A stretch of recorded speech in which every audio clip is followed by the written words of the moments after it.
Voilà Johannes, nous sommes ici à Puy, dans ton domicile, on va se tutoyer probablement, on voit à l'arrière-plan une partie seulement de ta bibliothèque, c'est là que tu as passé les 30 dernières années de ta vie peut-être à peu près. Euh, on ne présente plus Johannes Bronkhorst évidemment, l'une des contributions les plus significatives aux études indiennes de ces 30 à 40 dernières années peut-être, qui compte vraiment au nombre des œuvres les plus significatives, les plus décisives. Alors, j'aurais voulu te demander, Johannes, comment tout ça a commencé, et où tu es né, dans quel milieu, euh, en Hollande, aux Pays-Bas.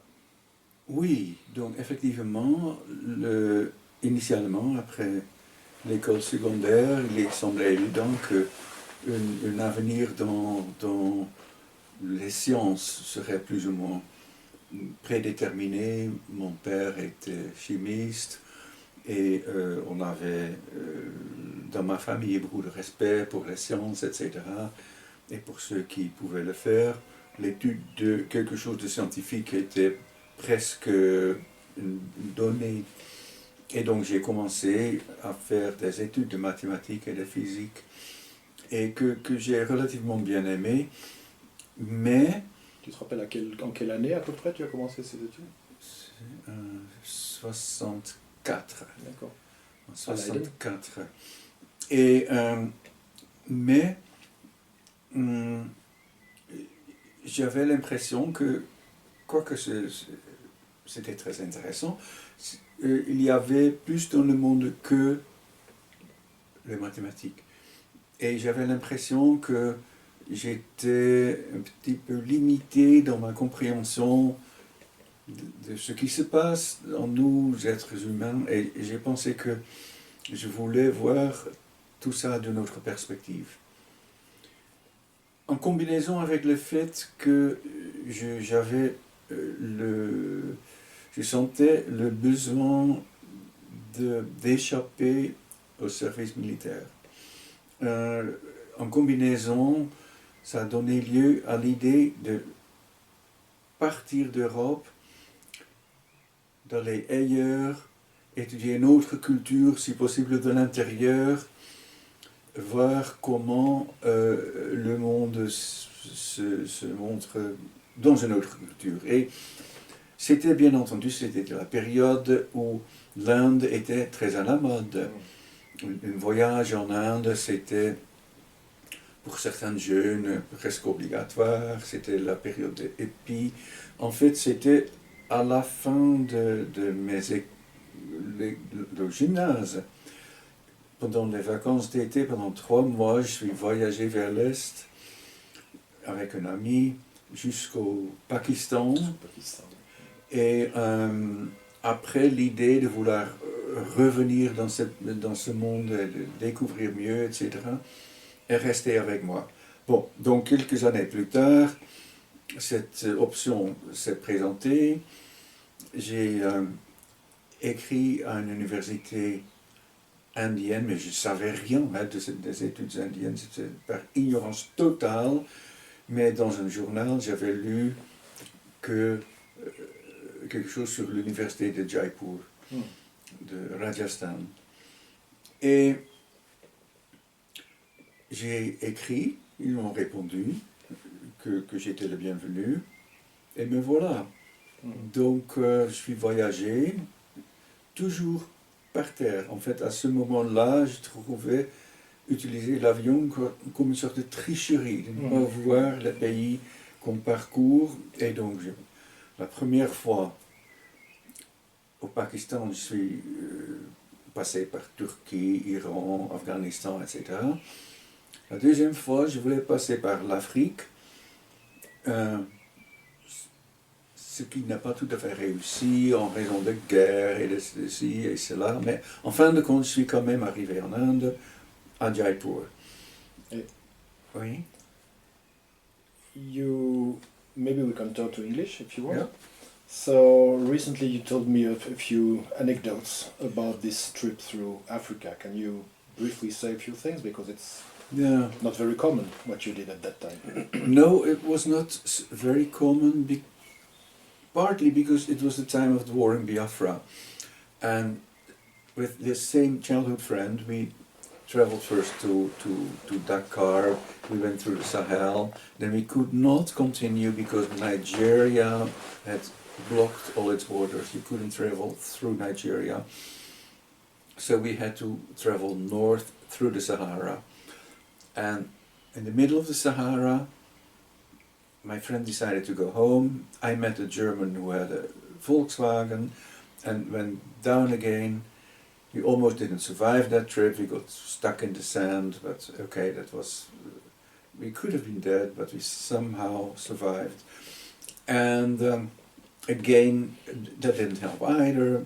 So I went again back through the Sahara all the way to the north to Algeria. It was a long trip with many adventures, and before actually, after months and months, I arrived in India, and only to discover that in Jaipur people were very nice to me, but it was not a place for me to study anything new. I didn't know what to do, but they didn't know either, and they had never had a foreigner, I think, who came, and they had only had Indian students for whom obviously study of Sanskrit is something quite different from, because they all speak, say, Hindi, which shares quite a bit of vocabulary and history with Sanskrit and Sanskrit literature. I had to learn everything from the bottom up, and there were a few people who could help me in this. And I was actually wasting my time, largely. Well, I studied as much as I could. I still remember that the lessons they gave me in Sanskrit, they were, as nice as these people were, they were pretty hopeless. And I didn't learn much until a foreign student came by and said, if you want to learn Sanskrit, buy the Sanskrit grammar of MacDonnell.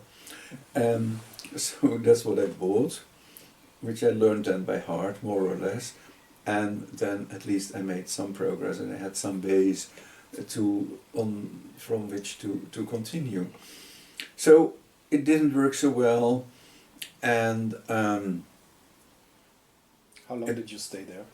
In the end, I ended up 3 years in Jaipur because someone said, another foreigner I ran into, he said, you shouldn't be in Jaipur, you should be in Pune. Pune has an interesting university, has an interesting Sanskrit department, they do good things. That's where you should be. So I wrote to the University of Pune, and they answered very quickly that they didn't want to accept me as a student. Mm. And so that was, I was blocked, couldn't go back because I would be drafted in the army, which I was not ready for. And staying there was a waste of time. And of course my financial means were very limited. And I planned at that point to emigrate to Australia. And but I decided not to go to, that was in the third year. I didn't want to as yet leave India, and decided to stay. And then what happened is that a war broke out between India and Pakistan. It was the war that created Bangladesh. Yeah. And Jaipur was far too near the border with Pakistan. Obviously we were in danger of being bombarded by Pakistani planes. The news was censored, so no one knew that actually this war was very quickly won by India. But we didn't know.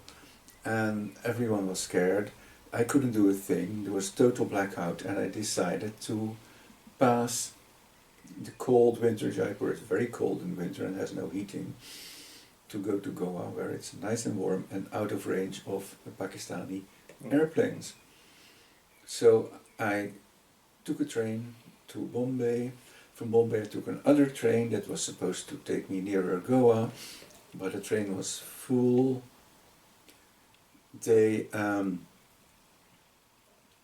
Yes, the ticket inspector was there, and I said, look, I have no... He said, this is only reserved seats in this train.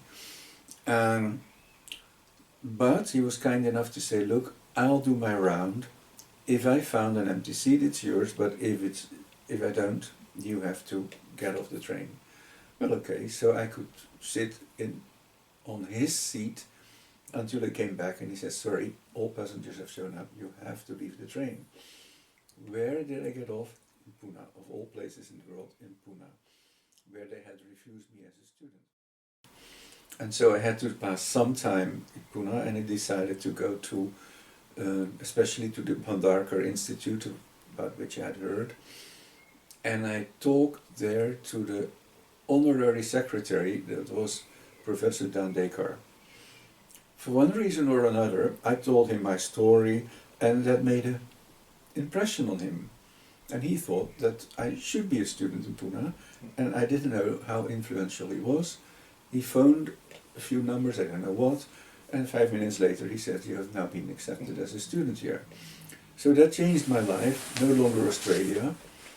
From the next year onward, I could come to Pune and study there, which was, with hindsight, a very good thing, because I never felt that I wasted my time in Pune.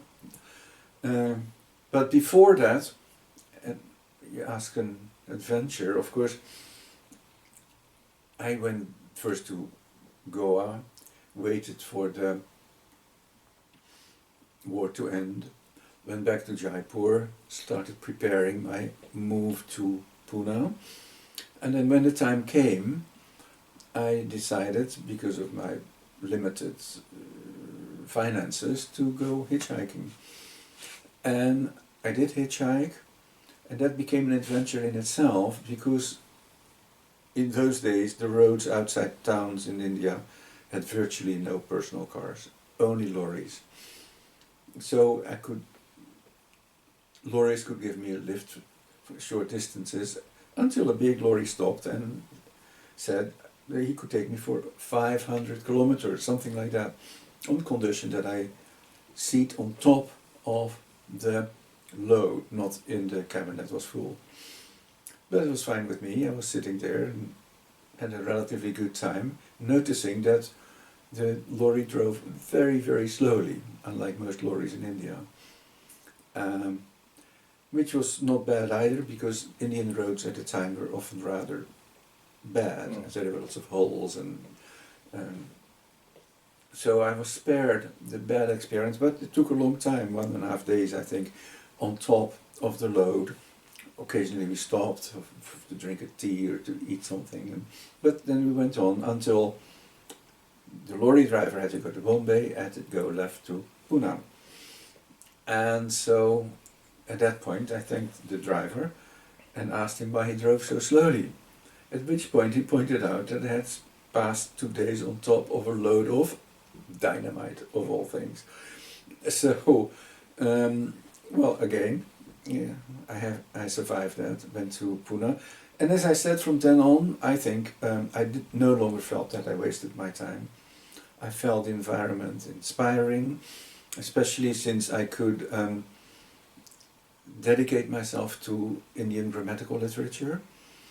Coming from a more or less mathematically oriented background, that kind of hard thinking I could use to deal with grammatical texts. I enjoyed it a great deal, and for a long time I was on very good terms with the specialist there. Well, there were many specialists in grammar there, but S.D. Joshi was the head of the department, and we enjoyed each other's company is not a word, but interest. He, of course, was the great specialist. He knew everything about grammar. He knew the Mahabhasha more or less by heart. I knew nothing, but I could be critical. And we had these interesting classes where most students in my class, of course, they were not interested in grammar. They were interested in other aspects of Sanskrit literature. But I kind of loved it, and I would from time to time raise funny questions or critical questions. And Joshi was the kind of fellow who actually enjoyed that. And we had these situations. Of course, he knew. I mean, I was totally ignorant. That was not the issue. And All this in Sanskrit? no, that was that teaching was in English. I would ask the critical. No, I would not ask a question, but he would from time to time. He would walk up and down in front of the class, irritating certain students, but he was always thinking out. And then he would turn to me and say, Bronkhorst, what do you think about this? And so we got, because he wanted my kind of critical reflections. So that was very, it's not that I ever pretended that I knew better than him. I mean, I never knew better than him, but we could play with ideas that way. And I found it very inspiring. It was not so passive being a student at that time. So, And in his class at least. what have you been reading with him? Or I've never, I've only or what followed was it? his classes. Yeah, okay. We never did private readings. He didn't do private readings. Even though at some point, yeah, that was a little bit sad, he thought he wanted to prepare a publication, and that he asked me, then I had done my MA, it was a bit later, if I wanted to collaborate with him as he had done before. And unfortunately, that's where our relationship became a little bit less good, because after all, he was the internationally recognized specialist, Harvard doctorate, and I was totally unknown, but he wanted me to collaborate. And so we discussed how to interpret parts of Paanini's grammar, or things like that. And then he wanted me to write out what would become our joint publication. And occasionally we had different points of view. And probably I was totally impossible, especially given my situation. But he would say, he was willing to discuss with me, but then he wanted his view to be written down in the final version. And he said, you can put yours in a footnote. And at some point I said, I'm awfully sorry, yours going in a footnote, I'm going into the main text. So I admit I was totally impossible, and of course he could not possibly work with me. But the interaction became sometimes a bit of a confrontation. I see. And then the best part was over of this kind of collaboration. But in any case, so I stayed on. I prepared a doctoral thesis, theoretically under his guidance, but he never looked at it. And so until in the end they offered me a doctorate. And because no one had read it, again, I was so bloody minded, I refused it.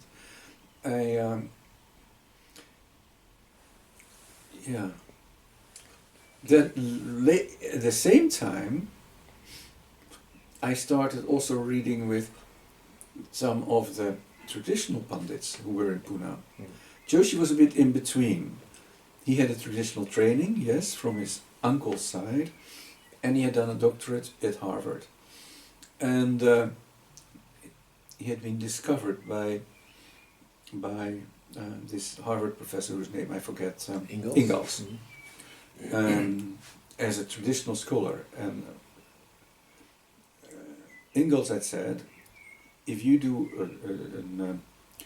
a bachelor's, then I call you to Harvard, and we have to learn English. I think Joshi initially didn't know all that. He had to learn all that too. But in any case, he was in between two worlds. There were other traditional scholars in Pune who had come, especially in connection with the project of making a big Sanskrit dictionary. They were completely, or almost completely traditional, and they were very learned. And with some of them, and especially with Shiva Ramakrishna Shastri, I spent did a lot of reading every day at his home for an hour or so. And that was a different experience altogether, because he was a traditional teacher.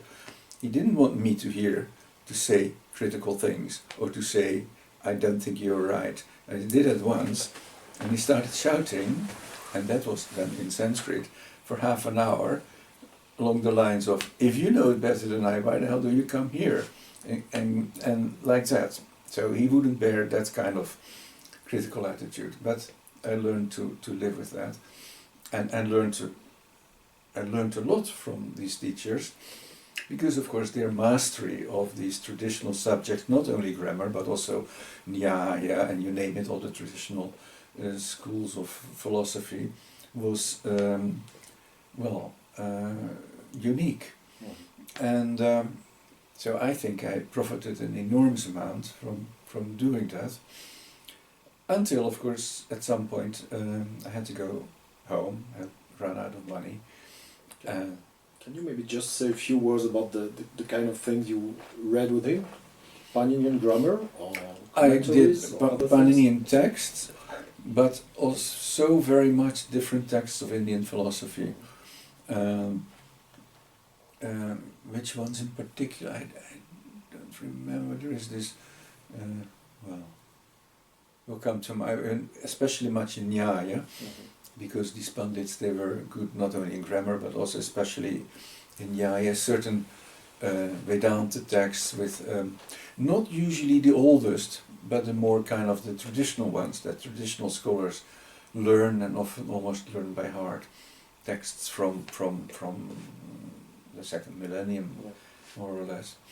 Mimamsa as well? Mimamsa as well? Mimamsa also, yes.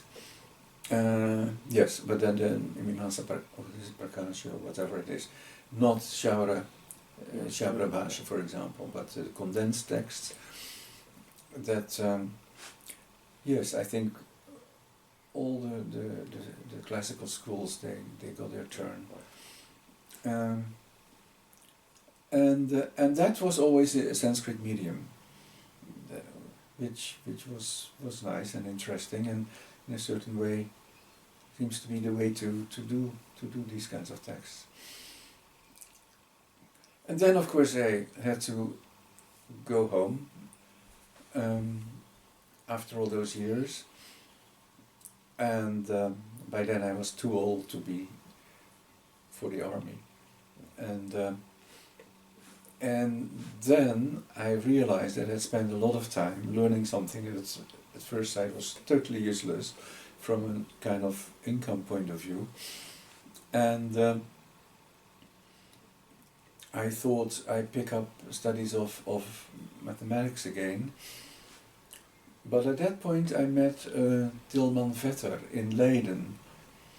In fact, I had gone to Leiden in particular also because it was the only place where there was teaching of Chinese, and I wanted to improve my Chinese, which has never been much, but in any case, Zürcher was there, and I met Zürcher, and Zürcher recommended me courses and things like that.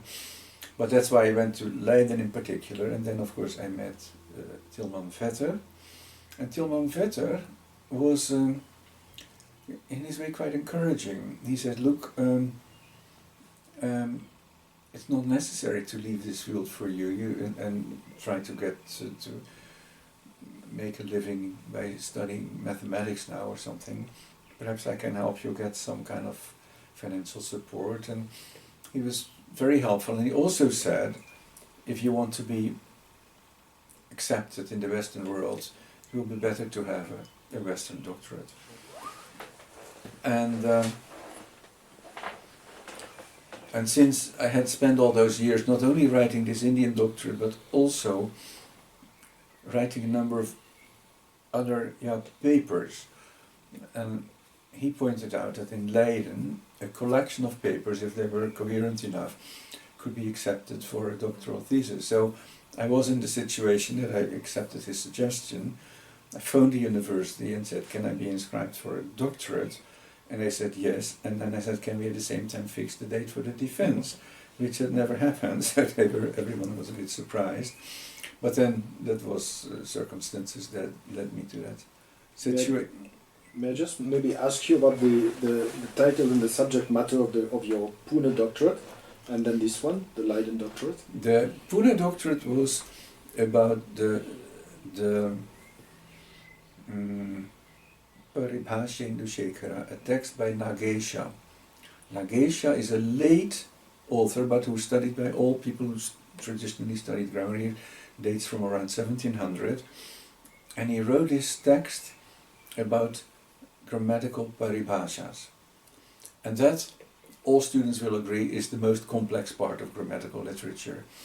But I loved it for that reason, and indeed I discovered that the text that we had was in a way not coherent, that had not gone through, a part had been removed or something, or I don't remember exactly, but in any case, I think I studied all the works of Nagesha. This is a lot. He wrote big commentaries, but I went through them all, and somehow ended up in proposing a historically more correct way of writing, of reading important portions of this Paribhashya Indushekara. And I think with hindsight, so many years later, half a century later or so, when I look at it, I'm still so pleased. I think I did so well. Giving myself a little pat on the shoulder, to say. But of course it's something that no one outside India will ever read. But it has been published. It has been published here in Europe in the end, and then later on also in India, and it finds Indian readers. I know that. And then here in Europe, in Leiden, my doctorate was not at all about late grammatical literature, but it was about early linguistic literature, Panini, the Nerukte, the etymological literature, questions of dating and relating and so on. And so that was actually quite different content-wise, but it was also about the Indian indigenous tradition of grammar. And that, of course, is of more interest to most Western scholars, at least they, I think it is. In any case, that's what I did, and that was accepted, and with some... Vetter did a wonderful job, because Vetter was not himself a scholar of grammatical literature, and he admitted that he could not understand all that I had written, but he made sure that the best scholars around would be there to judge my work, Paul Thieme and Wessler. They came, and they even gave me a good cum laude after some effort, and so then I got that, and then, well, what is it? The rest is history. Then I had some projects that, with the help of Vetter, could be financed, and then a couple of years later, this position in Lausanne came free, and interestingly, of course, I didn't know what happened behind the screens, but I received an anonymous letter at my address in Leiden announcing this post, so someone around here had thought of me as a potential candidate, and I applied, and indeed I was appointed. And can you say a few more words about that? Or maybe you don't. Well, I don't know. Well, the most interesting side, of course, is that my wife, who was not yet my wife, my partner and I had gone on vacation in France in my little Suzuki, which was old, and it broke down halfway through. But we had a good insurance, so we got a replacement car from the insurance, whatever, a French car. And we drove through France, and we decided to come back through Switzerland, through Martigny. And at Martigny we entered the motorway, and we were stopped by the police. And the police measured the profile of the tires of the car. And they said, this car is not allowed in Switzerland, the profiles are not deep enough. I could protest as much as I like, say it's not my car, it's a rental car. No, we had to pay a fine at the spot. And we were allowed just to drive through Switzerland and get out of it as soon as possible.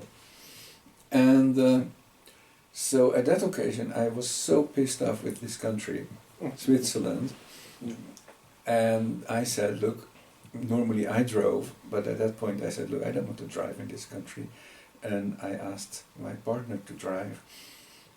And she drove the motorway from Martigny, past Lausanne, and then up to Basel and into Germany. And she said, what a pretty country this is, can't you get a job here? And we came home, and then we found this letter. So people who see a hidden hand of higher powers, they recognize that here too. All kind of predestined in one way or another. In any case, I applied, and then when having been appointed here, I slowly discovered that there had been some outside advisors who had supported my candidacy, like Barreau, the Buddhist scholar, and also Ojihara, the Japanese scholar who did grammatical studies. They both had seen some of my work and had supported my candidacy. So here you replaced Zimmermann, is that right? Yeah, that's right, whom I've never met, of course. He was died in 86, I think. Yeah, just and you got this position in 87? 87, yeah. And Jacques May was your colleague? He was my colleague, yeah. How were the relationships with Jacques May? Always very good. Didn't see so much of him, but at least once a week we would meet in the cafeteria at university and take some time. He would advise me on matters of the university, and so we would have a talk, drink a cup of coffee, and that went on for some years. He was always very respectful and pleasant. I never had the slightest difficulty with him. So I think he was a wonderful colleague from my point of view. And he retired in 93 and was then replaced by Tom Tielemans. That's correct. Yeah. And had you ever taught before 87? I mean, regularly on taught classes, you mean?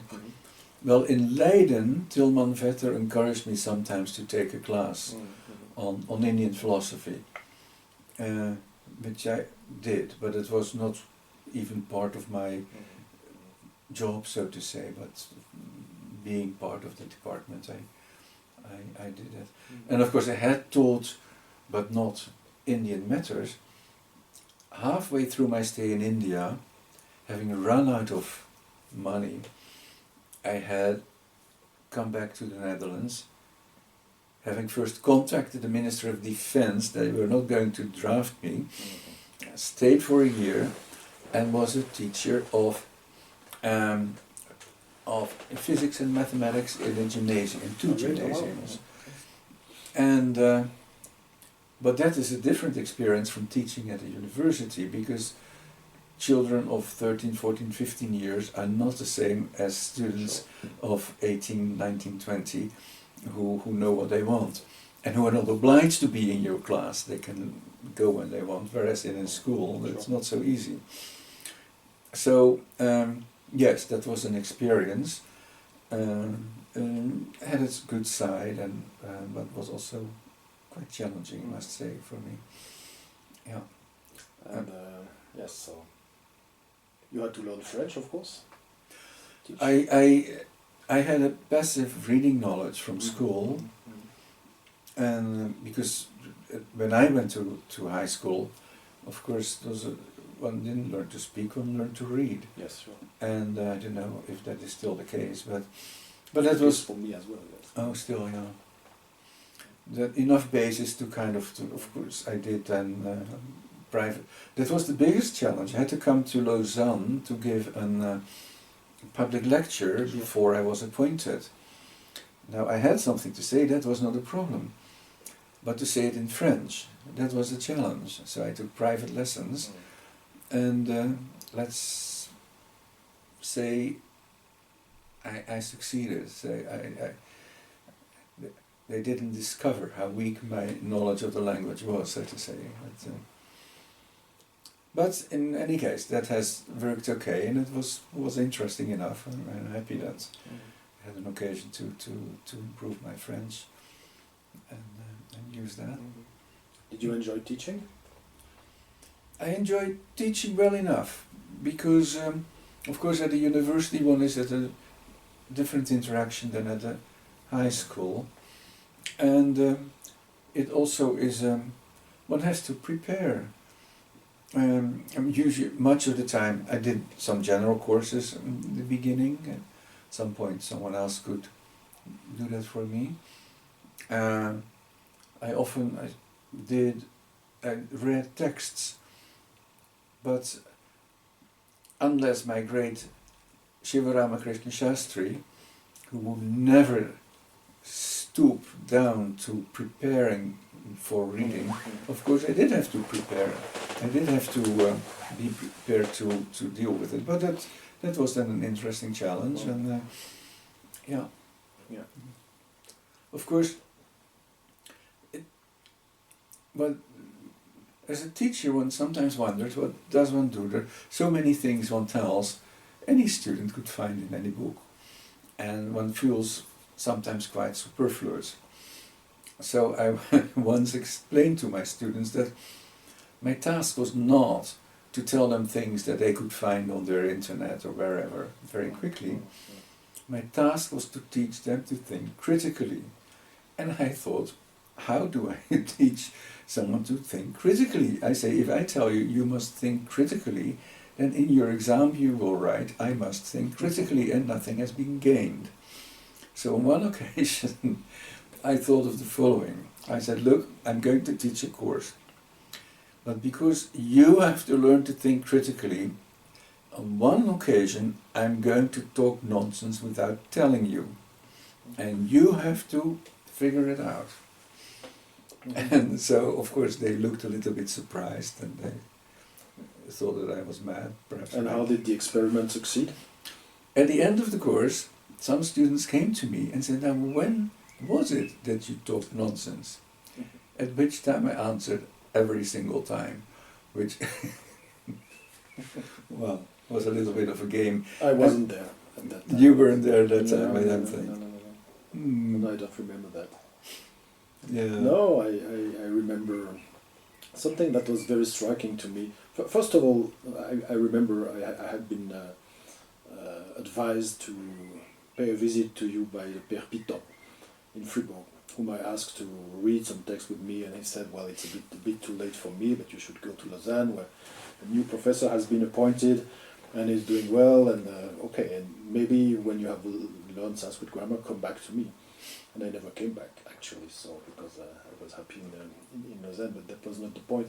So what was very striking was first the fact that my Sanskrit teacher wore a tie. This was very surprising to me. I should not have been surprised, but I was actually. And the second thing that has always been very striking to me was the fact that you were always so, what should I say, available for students. So you paid a lot of attention to them, to us actually, so dedicating a lot of time hearing our nonsense we had to say about all this, and sharing opinions or, well, listening to our interpretations. This was something really fascinating, I think, and I've always been very, very grateful for that. Because we knew, actually, I knew how much you were publishing, so I thought, well, this person must have no time, but actually you had. Perhaps I can add a little self-analysis. I've always been plagued by an enormous amount of self-doubt. I'm never quite sure whether I'm right or wrong, and that means anyone, even a student, if they say something, my first reaction is probably they're right. Even if afterwards I may change my opinion. I remember saying that when I had this doctoral defense in Leiden, where Wetzler came, he was very kind to me, but I said, I have to warn you beforehand, I'm not very good at these kinds of public debates because I always first think that my critic is right, even if after some reflection I may change that view. And I perhaps, I suppose that fits in with what you say. When students come with critical questions, I cannot easily kind of push them aside. Maybe after a while it's necessary, maybe they are not very important remarks, but I have to think about it. And my first reaction is, oh, well, maybe, yeah.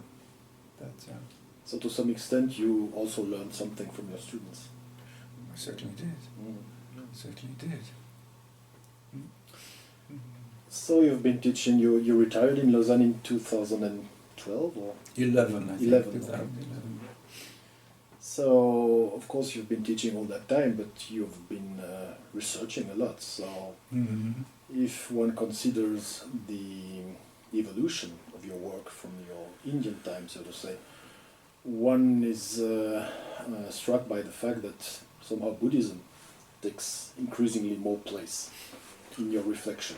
Yeah. Is that right? Or? Yeah. And so in India, I didn't learn much about Buddhism. But I learned a great deal about the Shastras, that mainly linguistic Shastras and the philosophical Shastras. Coming back to Leiden, as I said, I had already started to learn a bit of Chinese, and I had on my own started exploring the Pali canon and things like that. Then I tried to gain more proficiency in Buddhist studies. And of course, the more I progressed in time, the more I realized that it is not so easy it's not wise to divide the Indian specialties into separate rubrics. The people who knew one often knew the other, they interacted whether they wanted it or not, whether they liked each other or not. But to get a picture of the whole, one has to always take the broader context. Yes. And so often I've had a feeling that indeed I could get a better understanding by seeing one block from the perspective of another. Yes. And in the end, of course, that goes even wider. In the end, it is the whole social context, the whole picture as broad as you can conceive it. Yes, this starts somehow. Again, I have to apologize because the circumstances did not allow me to come back to all your writings and books, which I don't have here. But this seems to start at least with your article on Nagarjuna and the Madhyamaka and the Nayayikas. This must have been the case already before, but this is somehow kind of something that may have been new at that time. But I also remember very well that as you arrived in Switzerland at least, and this must have lasted for quite a long time before, you had this very strong interest in the asceticism and meditative cultures of early, well, let's say, this shamanic milieu. How did you come to that? Well, I know that I was first in Jaipur, and as I said, probably I didn't make the best of my time there. I didn't know what to do, they didn't know what to do. But there was also there a professor called Pandey, G.C. Pandey, and he wrote this book on The Origin of Buddhism or something like that. He was locally very much admired, being a particularly learned man, and I met him once or twice, but of course my level was too elementary to have any kind of meaningful discussion with him. But his book, which made him in his circles famous, emphasized the Shramanic traditions. And so it took me a long time to get hold of it, but in a way it influenced me, even if perhaps I developed in my own directions. But he, sure, I had been interested in Buddhism from an earlier date. I know exactly from when, from my 15th birthday, when a friend gave me a little book that was in a Dutch translation of a German book called De Buddha und seine Lehre, or by Beck or something like that. Probably not the best book on Buddhism there is, but for me it was very interesting, and there were aspects of Buddhism that intrigued me a great deal, and I hope to get back to that later. So that was always somewhere on the back burner. Do you remember which aspects? Well, it's almost a personal thing. What I found in this kind of adolescent period, which was the only source that simply said in so many words that life is suffering. Mm-hmm. Living in a world where everything is beautified and so on, Hollywoodized, I found that very refreshing, so to say, calling it by the name. And yeah. Yeah. Mm-hmm. And yes, somehow, after, at least in my own remembering, after this period, maybe something I remember pretty well, the time you came to me, and first it was in the cafeteria in Lausanne, and first time you told me about this correspondence principle that you had just somehow identified. Can you say a few words about that, because it was very important in the 90s for you? Yes, it was important, because, well, it's one thing to edit the text, it's one thing to try to understand the text, but there's always the question beyond, why the hell would people believe this? Mm-hmm. And what is the coherence or the justification? And knowing, of course, the importance of linguistic thought in India. I mean, there is no classical scholar who does not know at least a fair amount of Panin's grammar, or if he's a Buddhist, it will be the Chandragoman's grammar or something like that. Language is very central, and combined with the fact that in the Brahmanical tradition, not only grammar, but language in general, the mantras and all that, they are not just blah blah blah, they are close in some deeper sense to reality. And so that is a kind of a pre-concept, as they say a few centuries ago in Europe. Someone has said, no one could possibly be an atheist because you would be an idiot to believe that the world could be created without a God. And that particular idea had never raised great problems in India. There were enough people who did without a God. But to think that the world was really kind of independent of language in some sense was for them a point of departure. And then I realized that one could be more precise about that, that there was actually a fairly simple problem that was on the mind of all Indian thinkers, and was not completely the first to say so, but the first to elaborate it a little bit, namely the idea that true statements correspond to reality, that's for sure, but through their elements. That means I sit on a chair corresponds to a reality in which is I, a chair, and sitting. And that is fine, that works in many cases, except in certain cases, like I make a pot.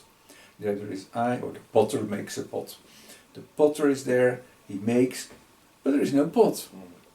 And to us that may seem like an artificial problem, but apparently for quite a long period in Indian intellectual history, this was a major issue. What to do? How can that be the case? And people came up with all kinds of different solutions to that.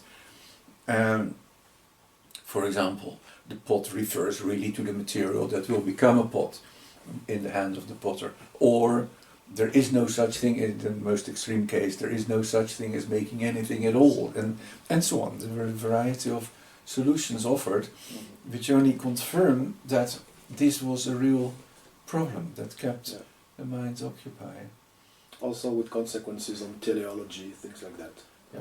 You wrote a book about that. Yeah.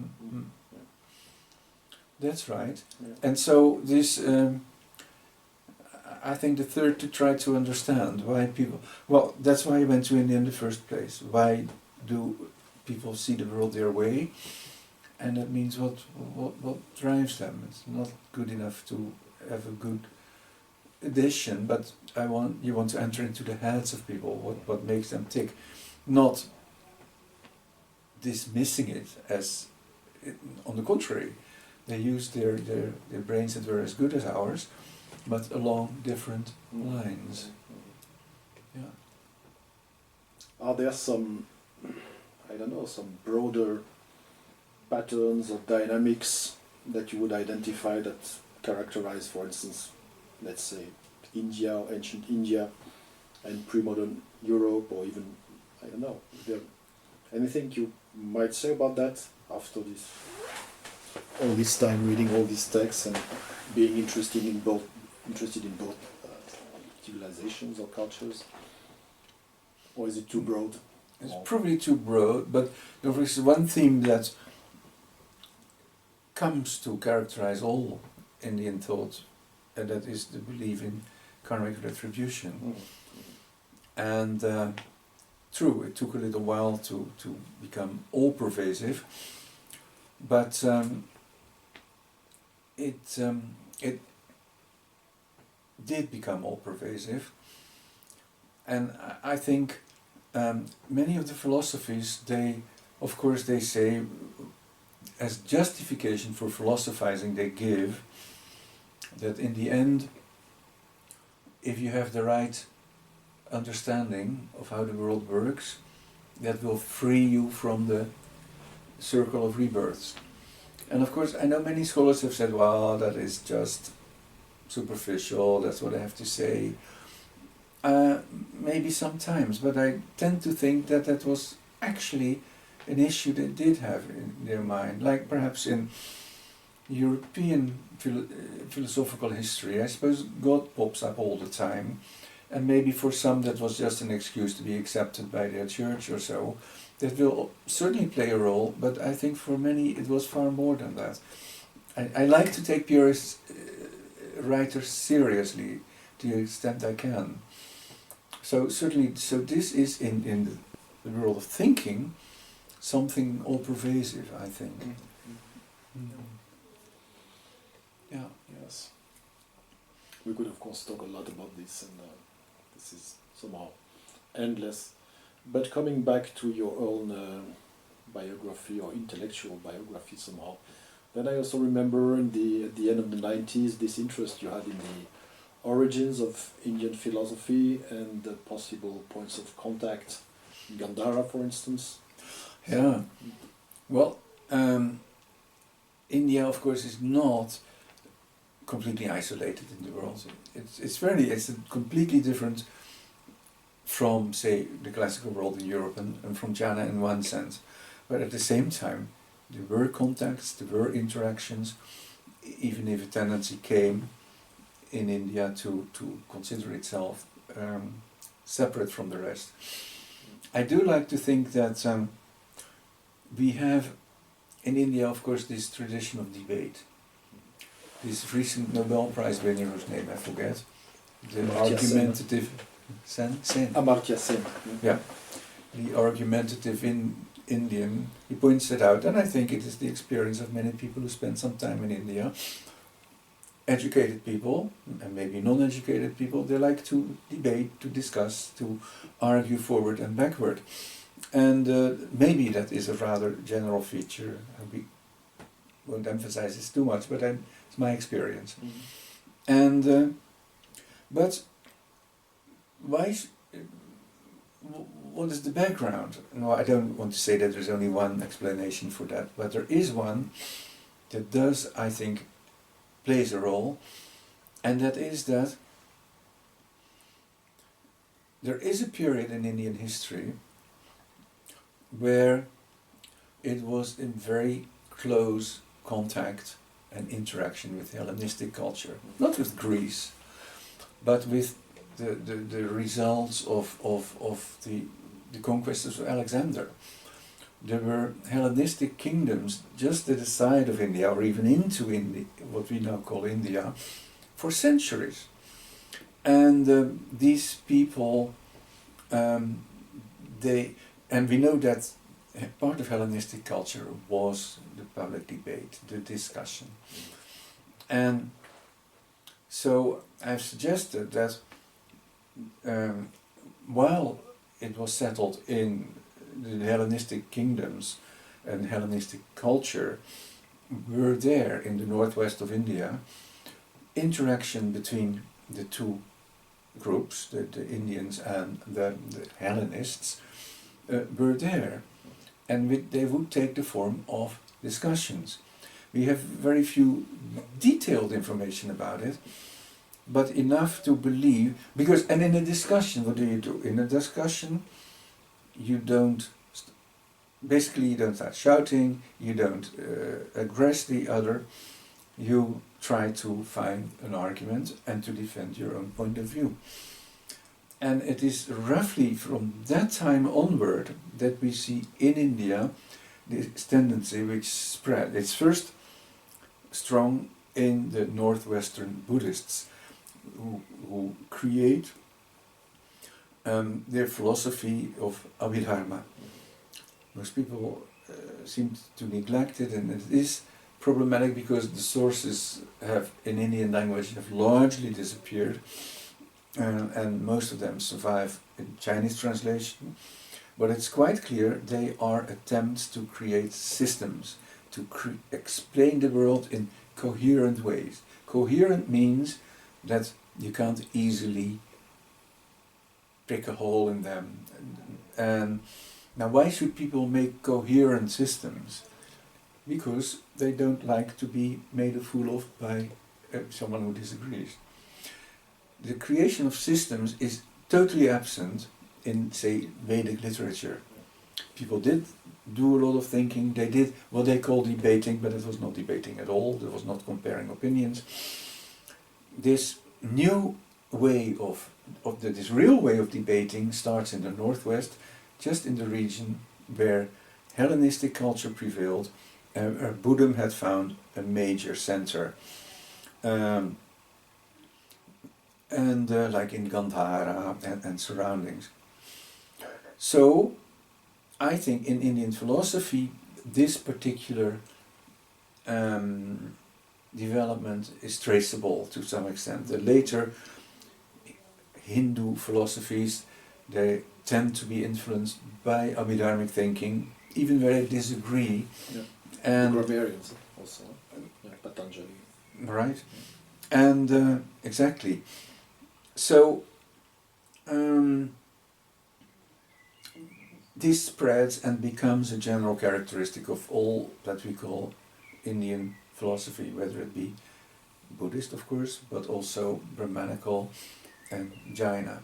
Coherent systems with no obvious weak points, which then indeed are defended, and indeed not only on a content, from the content point of view, we know that debates were organized either at the royal court or in other situations, and it was very important to win such debates, because there are lots of inscriptions that mention that the winner could be awarded with money or with other advantages, and the loser, in extreme cases, he might be punished or even killed.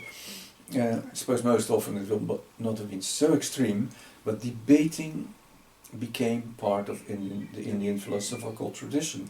And if you go to a World Sanskrit Conference today, they will still organize a Pandita Parishad, where Pandits debate with each other. They are encouraged to debate. And I like to think that that came ultimately from this Hellenistic influence. And I think the evidence we have supports that. Yes, thank you. This brings us slowly to that, I would say, major book that raised some major, what should I say, polemics or heated controversies. It's the Greater Magadha that was published in 2007. Yeah. So, can you say briefly what you, briefly or not briefly, I mean, as you want, as what you were arguing for in that book and what the reactions were? Yeah, I think I tried to replace a linear vision of the development of Indian culture in general to ultimately bipolar origin.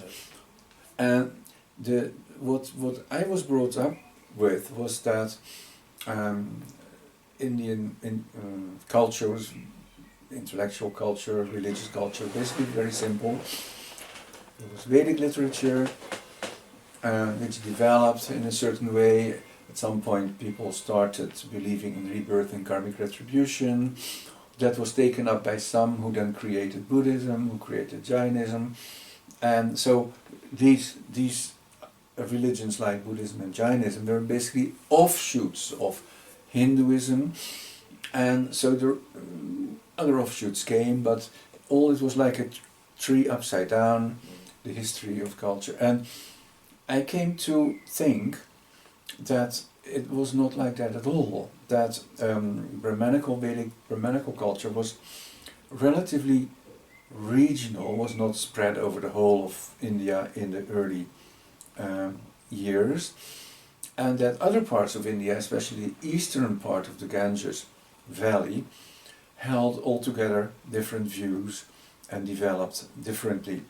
And so the religions like Jainism and Buddhism, they belong actually, we know, physically to the eastern part of the Ganges Delta. The founders, they lived there, whereas the Vedic tradition was centered in the northwest. In general, this is quite known and not debated. And the idea of rebirth and karmic retribution was plainly accepted in those in the region. I have given the name Greater Magadha. Why not? Any name is good enough, but it's the eastern part of the Ganges. And so religions like Buddhism and Jainism were responses to that particular belief. Brahmanism stood aside, had nothing much to do with it, but came to interact with the currents from Greater Magadha.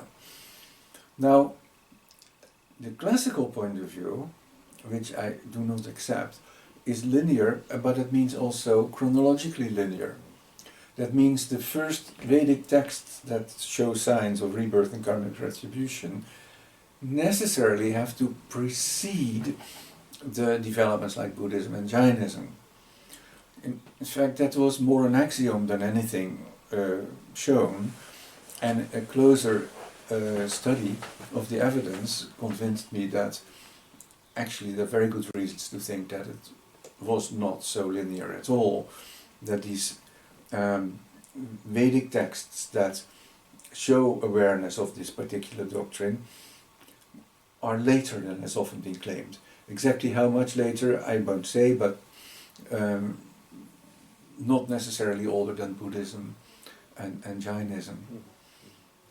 And of course, yeah, so that was essentially my my thesis, which, so far as I know, seems to stand up rather well. Then no one, the criticism that I'm aware of is mainly kind of a priori criticism. People don't like it, but many people do like it well enough. So that is nice. But of course, in more recent years, of course, I've also started thinking where this particular belief in rebirth and karmic retribution, where it came from. And apparently it was there when Buddhism arose, when Jainism arose. But had it always been there? And of course now there is some literature outside, strictly outside the Indological field, that points out that certain developments in beliefs are responses to certain socio-economic developments. Like when the density of population increases a lot, and therefore when perhaps early cities are built, when people live no longer in small communities where everyone knows each other and controls each other, but where anonymity starts prevailing, and the kind of injustice that comes along with it, people start to develop mechanisms that make sure that bad people will be punished. Not in this life, but often afterwards. In some cultures that is the belief of a major god, a moral god comes in, and the god will say, you were naughty, you were bad, you will be punished. In India, at least, yes, it took the form not so much in the introduction of a moral god, but of a moral system, the system of rebirth and karmic retribution. And it's probably no coincidence at all that started in the eastern part of the Ganges Valley, where there were more cities that we know from archaeology that arose, and perhaps therefore also greater need for people to have that kind of moral security. Well, that's kind of a side issue that I don't discuss in the book Greater Magadha, but it all hangs together, I think. So, already from the 80s, one thing is really conspicuous in your work, and you already said a lot of things about that today, but this interaction, this polemical interaction on various modes of interactions between Brahmanism and Buddhism. So this is of course taken up in the Greater Magadha book, but then you also wrote two other books, How Brahmanism Won, but also Buddhism in the Shadow of Brahmanism, I think. Can you say just a few words about your thesis? Especially interesting to me, at least, was the I would say the political reflection and the political aspect of all this. Yeah. Yes. So in Buddhism in the Shadow of Brahmanism, that's what it's called, in the Shadow of Brahmanism, I think. There I collect material that seems to show that Brahmanism spread not so much through the conversion of the common man, but through the power positions. Brahmanism promised, and the literature confirms that, rulers help and guidance in how to run a state. It has books about how to rule a state, and it has lots of advice for rulers. Moreover, of course, Brahmanism always has propagated this image of the Brahmin as not just an ordinary citizen. Brahmins are different, Brahmins are superior, Brahmins have powers that others do not have. And in a way, Brahmins are, through their mantras, they have power where other forms of power don't reach. And so rulers, they would be stupid not to make sure that Brahmins support they may have armies, but Brahmins have no armies, they have this different power. in which they can secure the kingdom, the safety of the ruler, and so on. And apparently that worked. And of course this image was propagated in so many different ways. We know mainly the literary forms. If you look at the epics, the Mahabharata, the Ramayana, sure it's about people fighting and warriors, but there is always in the background there are the Brahmins who are very, very powerful and who are in the end more powerful than the rulers. There are all these stories that if kings neglect or not properly respect a Brahmin, how in one story, which I find a bit funny, but his army, all men in his army get constipated up to the point that they beg the Brahmin, please free us from this. I mean, they have ways to rule even over rulers. And in one way or another, that has succeeded. Buddhism, on the other hand, was not a doctrine about how to run a state. It was a rather individual way to liberate oneself from rebirth. Quite intriguing, actually, that at bottom, Buddhism is an individualistic path that people are taught to follow. So when Buddhism really became important, it didn't have much advice to give to people who had power. And the Buddhists were apparently happy enough to say, well, that's not our business, leave it to the Brahmins. And there is evidence that supports that quite clearly. The Buddhists were willing to Brahmanize to a certain extent. They even went to the point of starting using the language of the Brahmins, Sanskrit, admitting more or less that matters of power, public interest, they are Brahminical things. That changes a bit later on with Tantrism and all that.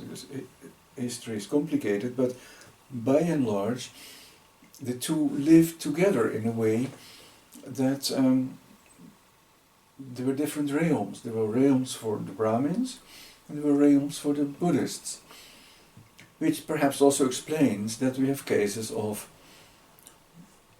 Brahmins who were clearly convinced by Buddhist doctrines, but who did not give up on being Brahmins, that we have a social status and playing that role. That is by and large what I try to show in this book, Buddhism in the Shadow of Brahmanism. And then the other one, How the Brahmins Won, tries to in detail show how Brahmanism played a trick, so to say, because it's totally amazing how this vision of society, that's what it is, right? It's a vision of society, a layered, hierarchical society, wherein certain people are better than others, but in which there are rules to be followed, how it succeeded in spreading virtually over the whole of South Asia and went even into Southeast Asia, where Brahmins went to the other side of the Indian Ocean, advised rulers, and kings were happy to call them in and to organize their courts a little bit in accordance with their vision of society, even though we know that in Southeast Asia Buddhism also became very important. Today in Thailand still there are a Buddhist country, but the rites are performed by Brahmins. Like that. So. Mm-hmm. Yes. In more or less recent years, you've also started a reflection about, let's say, religion as a phenomenon. Also with some of its constitutive elements, speaking about sacrifice, for instance.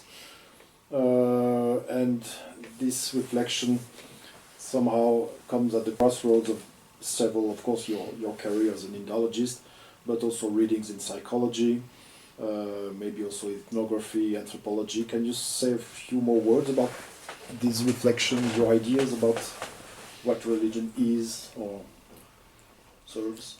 Yes, being myself non-religious and wishing to be non-religious in spite of a religious background, I'm intrigued by the fact that religion exists, that religion persists, and not only just in what people believe, but indeed how religion is part of what makes a person.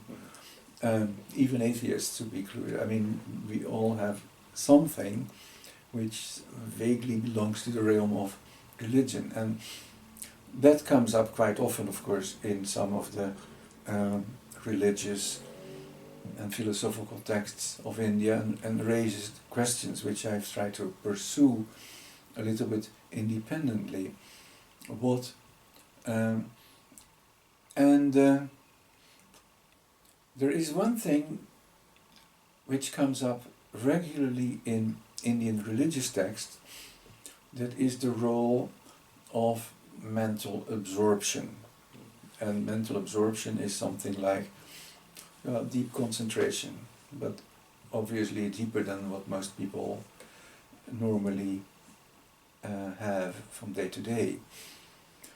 And studying religious literature, and I have become convinced that mental absorption is more central in religion in general, and therefore in a way in human psychology than is often realized.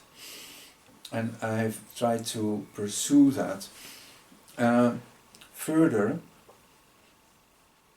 in showing it in various publications. For example, it's not confined to India. I mean, the Christian prayer can easily be categorized, and I'm not the first to do so actually.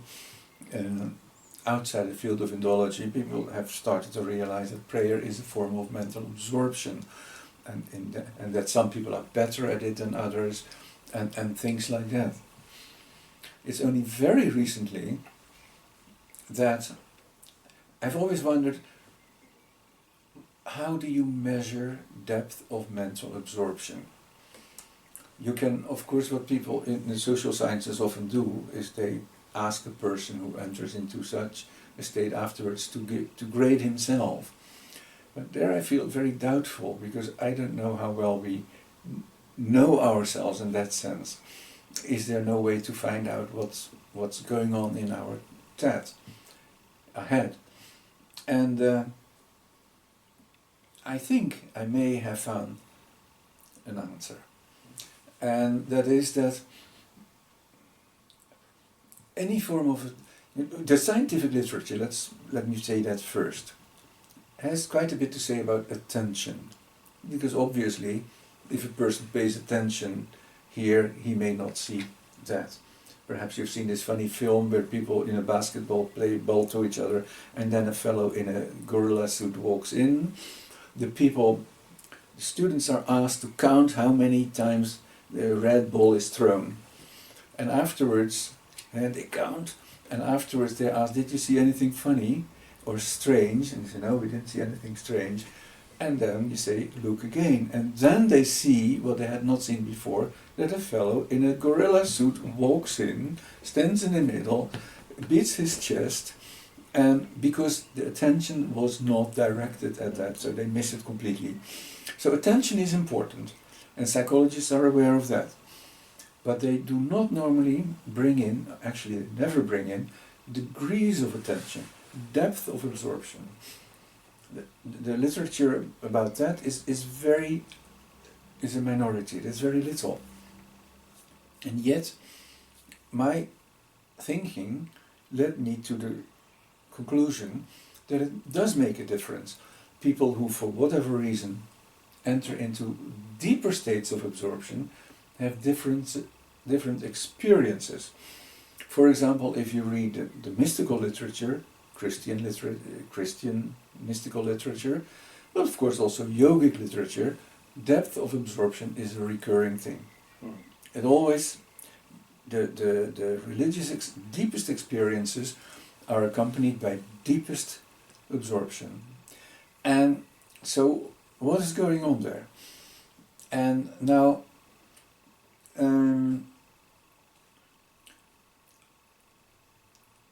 as I said, there is, well, one has to assume that if this happens in our ordinary experience, something, there must be what they call a neurocorrelate, something that happens probably in the brain that corresponds to it. And there is, it turns out that there are certain what they call receptors in the brain, serotonin receptors, and they can be, if they are activated, they block stimuli. That means if you're concentrated, what you're not concentrated on is blocked because these particular receptors are activated. And that applies both to stimuli from inside and from outside. If you block the external stimuli, the result is people will start hallucinating. That's very interesting, but predictable. That means only the internal stimuli come up and they are not corrected by the external stimuli. Because normal experience is a combination of the two. The other way too, if only the internal stimuli are blocked, the people will have an experience which is more direct than normal because it is not interpreted. I would see you, I would see the colors, but I wouldn't know it's you. I wouldn't even know that it's a human being. It would be uninterpreted external stimuli. Now, that seems, blocking stimuli seems to be the functioning of mental absorption. And of course, as I said already, if this is deep enough, if enough stimuli are blocked, we experience the world differently. And that from there it's a small step to the mystical experience, because that is of course what in most religions is more or less accepted as basic, that there is another reality different from ordinary reality, and that we may, with the grace of God or whatever other way, or through yogic practice, we may get access to it. And this would be the kind of down-to-earth explanation, simplistically, but the explanation how people can experience a different reality, or at least they will think they are in a different reality, whereas, of course, as I put it, it's not a different reality, but it is the same reality, more or less interpreted, or like that. So this is a line of thinking that I pursue, have been pursuing for a while, and that would also justify the idea that there are indeed depths of absorption. I mean, in a way no one would deny that, I think, but in the much of the scientific literature it doesn't enter. This is not a question that is raised, and I think that should change now. Well, sorry, this is a little... No, that's fascinating. It raises a lot of questions also concerning you. You describe yourself as a non-religious man. Your thought has some reductionist overtones somehow. Maybe, I don't know if you would agree with that description. But would you see yourself, for instance, as a materialist? Kind of. We get very far, I think, by studying the world materialistically, but I would not push it too hard. I think questions about human conscience remain, they're much discussed, and I don't want beforehand to say that what the answer has to look like. But I have no need. I think if there's one thing common to religion, to probably all religions, is the conviction that there is more than our ordinary reality. And I think we don't need to postulate that at all. We may have that feeling, but the story which I so kind of incoherently told you is, if properly presented, good enough to explain why people want to believe that. And then there is no need to postulate another reality. I don't think there is one. If that is being a materialist, then I'm a materialist, but I wouldn't push that. Yeah. That could be a very nice conclusion to our little interview. But maybe there are just a few questions I would like to ask you. You may want to answer or not. I wanted to maybe know what you may think, if not exactly of today's political situation in India, but at least to the evolution of Indian society from the time you were there at the end of the 60s until today, for instance. I know so little about India today, except what because sure, over the years I've had many visits, but in the since my retirement, I think I've been there only once, and then my state of health was such that I had to tell my hosts that I could not stay very long, and I didn't want to. In the past, I travelled in all possible ways all over India, but for quite a while I've not felt able to face that. So I'm very demanding for regard to people who want me to come to India, and I don't do it anymore, of course. So yes, much seems to be changing. It's of course, I suppose most people who are not Hindus regret the kind of extreme turn that Hinduism is taking, and I suppose that in the hippie vision of the 60s, India, a spiritual world, has made place for a different vision of India, which is less complementary. And but it seems to economically do more or less well.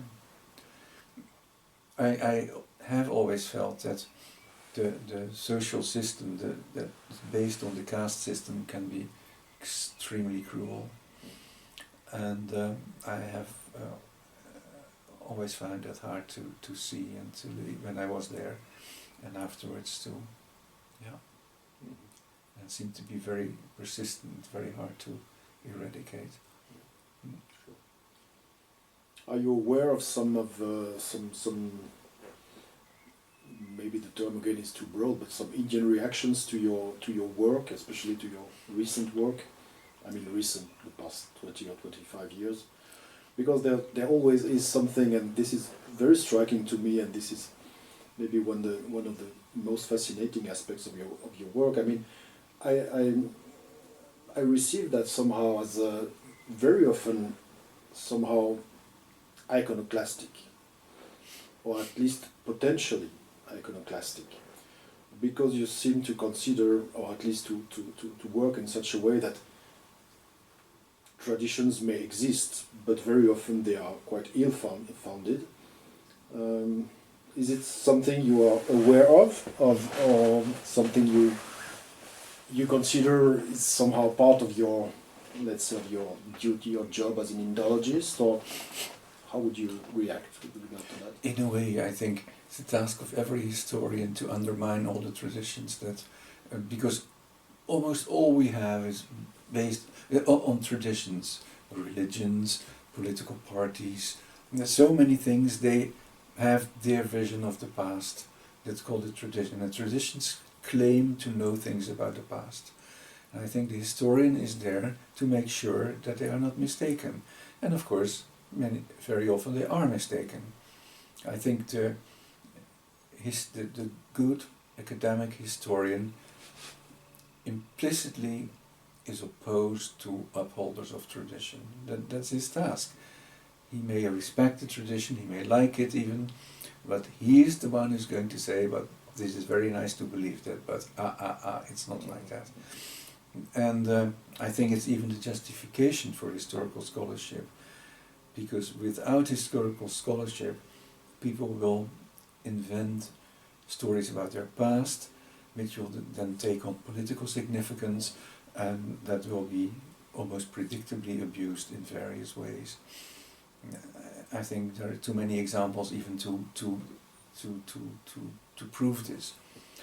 Historians have a great responsibility to make sure that traditions don't go overboard. Yeah, I do think so. Now, the beginning of your question, and I said I was in Delhi a few years ago, just before the COVID outbreak, and I was there only for a short time, but I got many contact people in India. Somehow people have found out.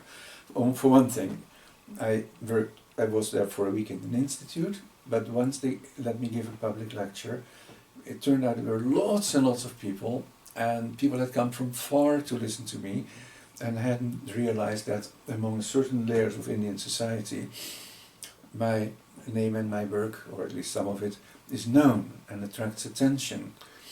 Now, one group of people who came flying over from Bangalore to interview me at that occasion, they were Jains.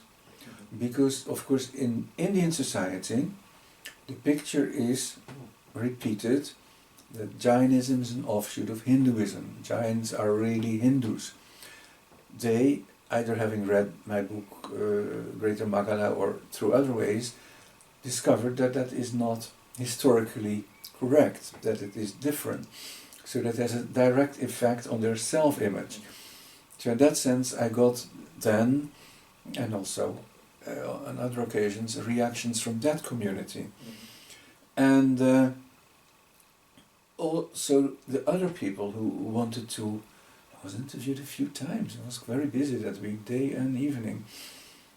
And it turned out I met of course the people who were open to this and who found it a relief to hear something different from. I don't take political positions, that's for sure, and I always refuse to say what is good or bad, because by that, if I do that, I lose my distance as a historian. But I can say, for example, if Jainism is an offshoot of Hinduism, historically speaking, or not, and other such things. And that seems to certain parts of the middle class in and around Delhi a bit of a relief. And so even though thank goodness, I've been able to avoid being condemned by Indian traditionalists, I've come across one or two places where I was mentioned as one of those bad Westerners who destroyed the history of India. I can imagine.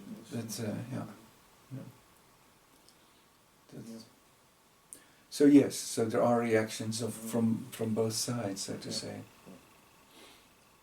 Totally different question now. I remember as a student, and also as a reader, of course. Maybe it's less recurrent now, but at a certain period, at least, you were under strong influence, so to say, from Karl Popper. Yeah. So who played a very significant role in your intellectual development. Yes. Are there, of course, you may want to say something about Karl Popper, but are there other people in a kind of a Bronkhorstian pantheon of people who exerted an important influence on your work, on your thought?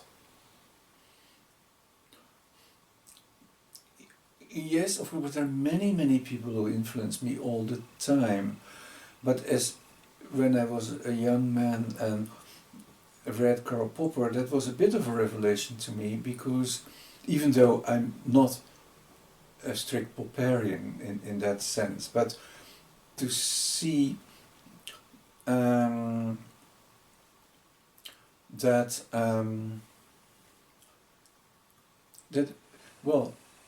how does he call it? Conjectures and refutations. That the way of acquiring knowledge is not just a matter of accumulating more and more and more data, but at some point people have to make conjectures and then try to be as critical as possible with regard to them. It doesn't mean, I know that the weak sides of Popper perhaps pushed it a little bit too far, and there are cases where it doesn't work so far, and in reality it may not be so perfect, but the idea that we are entitled to use our creative intelligence rather than be collectors of data and hoping that these data one day will give answers to our questions, that remains with me. And so apart from that, yes, I read all kinds of things, but there are few, of course for a long time I was fascinated by Sigmund Freud. And once again, now I've never been a Freudian in the sense, but his attempts, and I think in so many respects he was wrong, clearly wrong. But I admire the way he tried to make sense of it all in a way which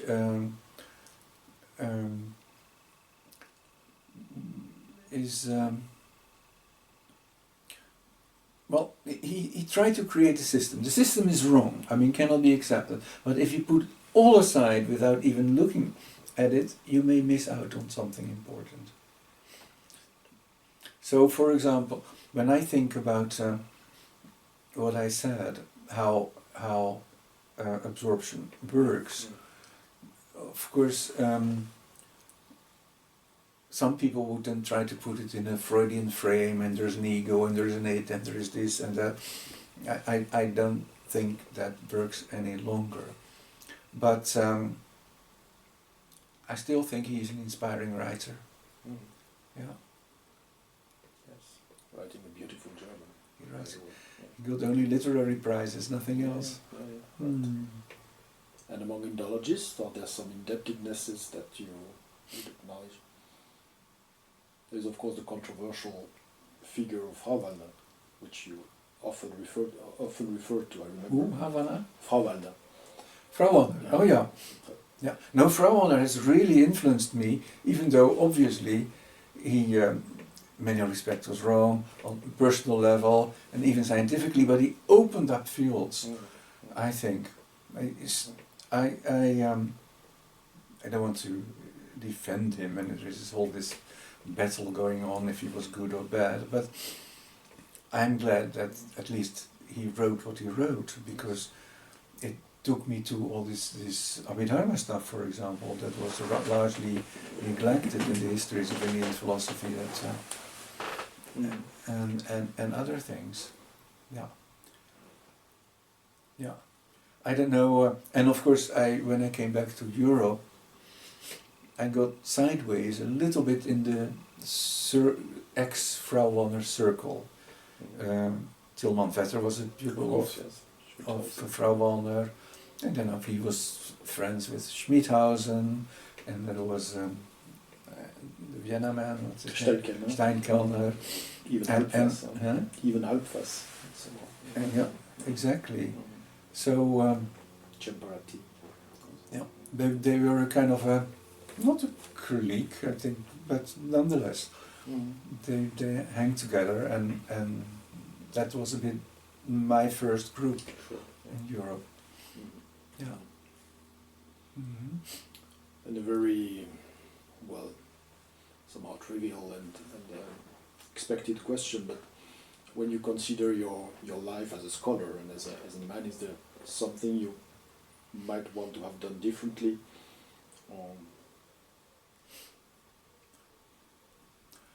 I think no, I think I've been lucky.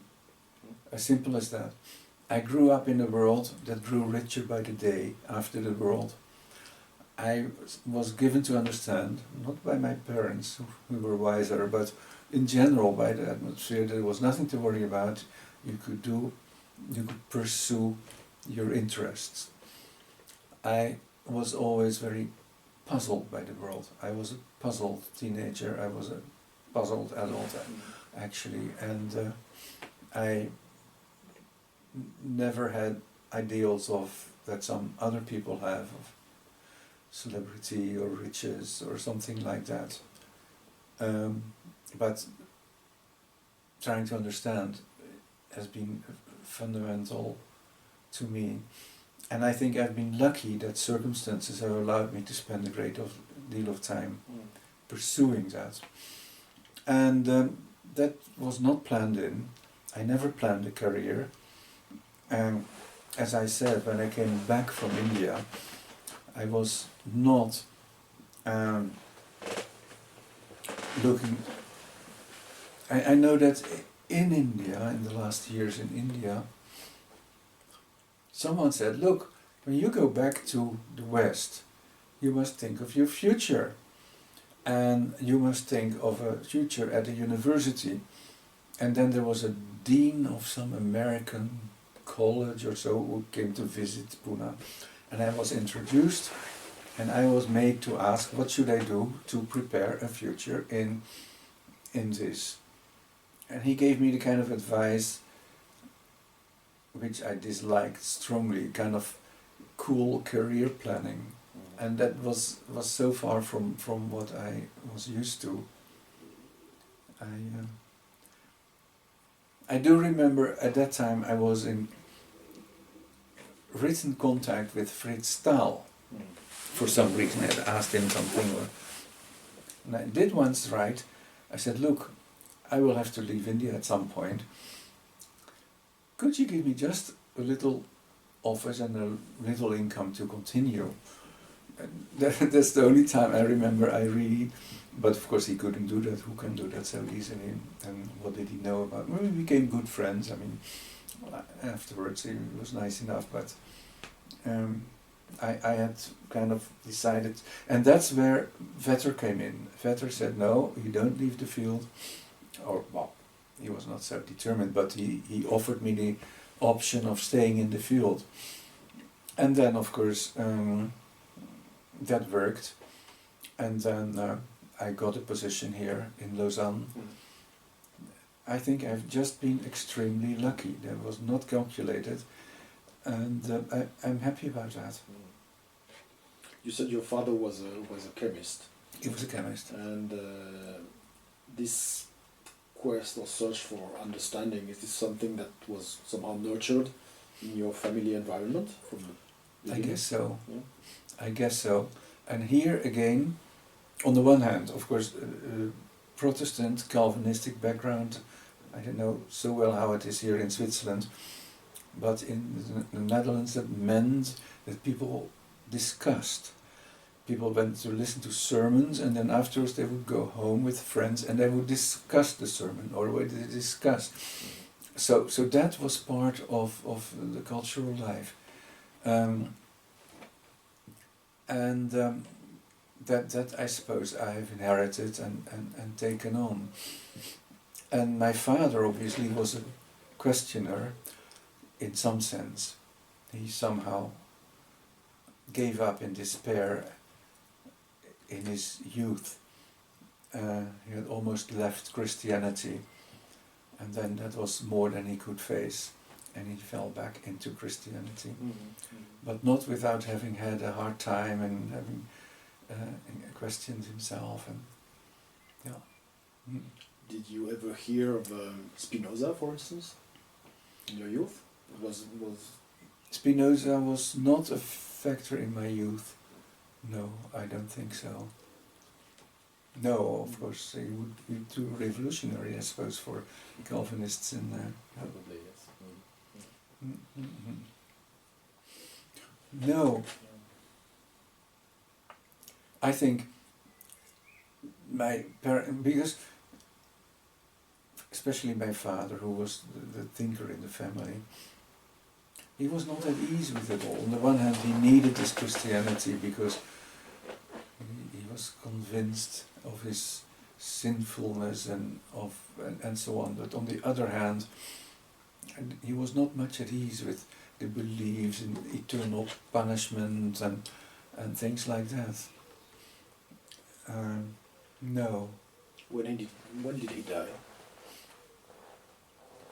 He died, I don't know the exact year.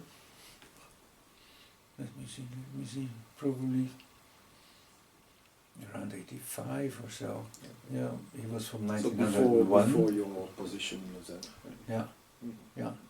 And of course, when I, as a boy 15 years old, decided that I didn't believe any of that anymore, God and all that, I didn't dare to tell my parents, because they would think that I would burn in hell forever.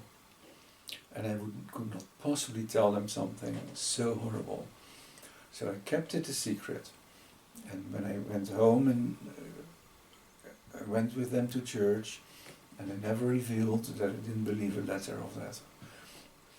And then my mother died in a traffic accident when I went to India, and still no one knew. And then my father came to visit me in India, and then I thought I have to tell him. That was so many years later. And beforehand I thought, do I dare? Will the man not get a heart attack when I tell him that? And the point is, he didn't. He said, oh. and that was the end of that. Mm. So for years I carried this horrible secret and protected my parents from it. Mm. And my mother, it might have been more difficult, but for my father, I guess as a student in the 20s or before, he had gone through that himself, and he knew all that. Mm. And as you said, you somehow tragically learned about the death of your mother some weeks or months even after. Several weeks, yeah. As you arrived in India, actually. I arrived in India, and I went to the post office. In those days you could receive letters poste restante, and that's where I found out. And which was sad, and at the same time a liberation, because she was the conservative part, so to say. Not harsh, she was very gentle, but it would have been unbearable for her to see me sink into godlessness and that kind of stuff, I think. Because for her it was somehow self-evident. For my father, somehow it was not self-evident. He had gone through all the doubts and all that. My mother, no. Yeah. So in one sense, leaving the Netherlands to go to India, there were various reasons which I mentioned earlier, but somehow there was also the reason to escape from my mother, whom I loved so dearly. Precisely because I loved her so dearly, it was hard to break with the traditions that she incorporated so much. You had several siblings. Yes, I still have seven that survive. I have 3 brothers and 1 sister. The oldest brother died 1 or 2 years ago. He was 10 years older than I. The second is 8 years older than I, still alive, and he became an evangelical Christian, which puts him in a separate category, so to say. My sister, interestingly, married a clergyman. A clergyman who, after working as a clergyman for some years, lost his faith. And he was honest enough to go next Sunday to his church and say, I'm awfully sorry, I cannot give you a sermon, I lost my faith. I've always admired him for that, because he lost his job on that very day, and he had a little family, and he had to find other source of income, another profession, and so on. And my sister went along with him. She basically, I don't know if she ever believed anything, but she doesn't talk much about it, doesn't seem to bother much about it. But when you ask, she's non-Christian, that's quite obvious. And my youngest brother, who was younger than I, he worked as an economist and in development aid and God knows what. And for him, I don't think it meant much, religion. He has left that behind. Yeah. Yes. But the evangelical brother, of course, when he has a chance, he will always talk about the love of Jesus and so on. There's no way to talk about anything else, so... Okay. Yeah, I see. Yeah. So, there are probably many other questions I could ask, but probably you've answered the most urgent ones, so to say. Is there anything you would like to add or say? No. I appreciate your interest, and as I say, I hope that some of the things I've written will be of some use for others. For the rest, I don't feel I have a message to teach to anyone. I was very lucky in the way my life developed.